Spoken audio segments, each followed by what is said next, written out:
இன்றைக்கு வந்த தலைவர்கள் அவ்வளவு பேரும் நாங்கள் உதயநிதி ஸ்டாலினை நம்புகிறோம் என்று சொன்னால் என்ன காரணம்? இந்த கொடி இன்னும் மேலே மேலே மேலே பறக்க வேண்டும். இந்த கொள்கைகள் இன்னும் அதிகமாக வேரூன்ற வேண்டும்.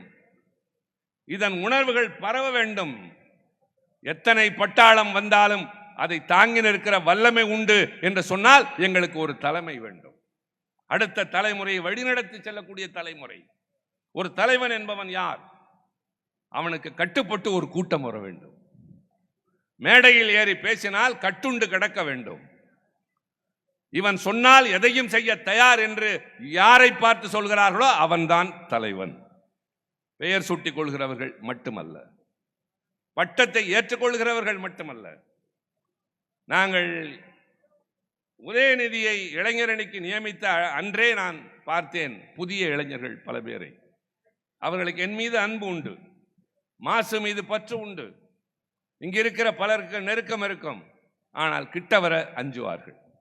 கொஞ்சம் தயக்கம் இருக்கும். தோழமையோடு பழகுவதற்கு அவர்களுக்கு ஒரு தயக்க உணர்வு ரொம்ப பிடிக்கும். ஆனால் தொலைவிலே தான் இருப்பார்கள். ஆனால் உதயநிதியை தங்களுடைய அந்த வயதை ஒத்தவர்களாக பார்க்க ஆரம்பித்த இளைஞர் கூட்டம் பின்னால் ஓடி வர ஆரம்பித்தது பலாப்பழத்தை சுற்றி ஈ முய்ப்பதை போல. உதயா அண்ணா என்று பெண்கள் சொல்ல ஆரம்பித்தார்கள். இப்படி ஒரு தலைவனை வேறு ஒரு இயக்கம் எங்களுக்கு அடையாளம் காட்டட்டுமே. நான் கிண்டலுக்கு சொல்லவில்லை, கேலியாக பேசவில்லை, நடைமுறையை சொல்கிறேன்.